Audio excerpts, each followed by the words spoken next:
research-based education, SAP, PEGA certifications, entrepreneurship, KL, deemed to be university.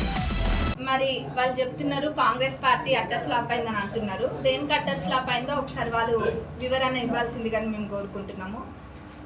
మా ప్రభుత్వము ఏర్పడి ఎన్ని రోజులైంది, ఏర్పడ్డ కొన్ని రోజులలో ఎన్ని పనులు చేస్తుంది అన్నది గమనించాలి. మరి అట్లనే కరెంటు వస్తలేదని కూడా తప్పుడు ప్రచారం, అప్పుడు ఎన్నికల ముందు అదే ప్రచారం, ఎన్నికలు అయినాక కూడా మరి ఇంకా వాళ్ళు అదే భావనలో ఉన్నట్టుండ్రు. వాళ్ళు ఇచ్చిన దానికన్నా కూడా మా ప్రభుత్వం ఎక్కువ కరెంటే ఇస్తుంది. ఏదో తప్పుడు ప్రచారాలు వాళ్ళు ఇక్కడన్నా మానుకోవాలి.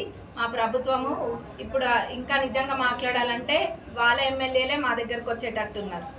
మా ప్రభుత్వం కుప్పగూలడం కాదు, వాళ్ళ కేర్ ఆఫ్ అడ్రస్ లేకుండా పోకుండా వాళ్ళని చూసుకోమనండి. ఫస్ట్ ఇట్లాంటి పనులు ఆపి ఇంకేమైనా ప్రజలకు ఏమైనా సేవలు చేసే పనులుంటే అవి చేసుకోండి, మమ్మల్ని మా పని చేసుకొని. బీఆర్ఎస్ పార్టీ నాయకుల మీటింగ్లో కడియం శ్రీహరి గారు మాట్లాడుతూ మా పార్టీని విమర్శించడం జరిగింది.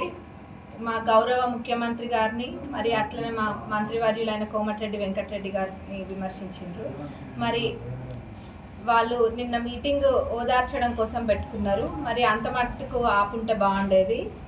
మా పార్టీపై బురద జల్లే ప్రయత్నాలు చేసిండ్రు.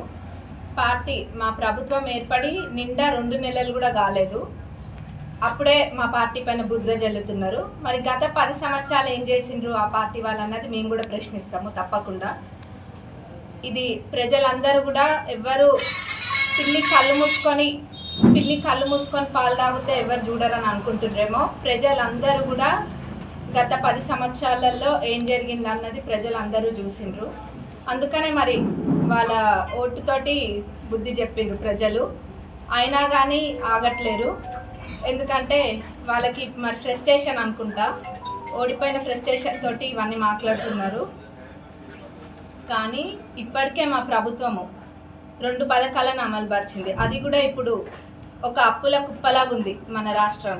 అయినా కానీ వెనకడుగేయకుండా మా పెద్దలు ఒక 2 ప్రవేశపెట్టింది ఇప్పటికే. మరి రాబోయే రోజులలో ఆ మిగతా గ్యారెంటీలు కూడా తప్పకుండా ప్రతి ఒక్కటి ఎన్ని ఇబ్బందుల్లో ఉన్నా కానీ, ఎంత కష్టం వచ్చినా కానీ మాట ఇచ్చిందంటే కాంగ్రెస్ ప్రభుత్వం తప్పకుండా చేస్తుంది. కాంగ్రెస్ ప్రభుత్వం అంటేనే బడుగు బలహీన వర్గాలకి చేయూతనియడానికే ఉంది కాంగ్రెస్ ప్రభుత్వం. మరి ఒకప్పుడు ప్రజలు ఎవ్వరూ ఇంత స్వేచ్ఛగా ఉన్నట్టు అనిపించలేదు. ఇప్పుడు ఒక స్వాతంత్రం వచ్చిన విధంగా భావిస్తున్నారు, ముఖ్యంగా ఇక్కడ మా పాలకుర్తిలో అయితే. మరి ఆ రైతు బంధు కూడా దాదాపు చాలా మందికి పడ్డది. ఒక 70% దాకా పడి ఉండొచ్చు, తప్పకుండా 70% దాకా పడ్డది. మిగతాది కూడా మా గౌరవ ముఖ్యమంత్రి గారు చెప్పడం జరిగింది, ఫిబ్రవరి ఎండింగ్ కల్లా ఇంకేదైనా ఉన్నా కానీ అందరికీ పడుతుంది. వాళ్ళకి ఇప్పుడు మరి అంటే ఏమి చేయాలో తోచకుండా ఇవన్నీ విమర్శిస్తున్నారు. 2 నెలలు నిండా 2 నెలలు అంటే 2 నెలలు కూడా కాలేదు, అప్పుడే బయలుదేరిండ్రు మా పైన బురద జల్లడానికి.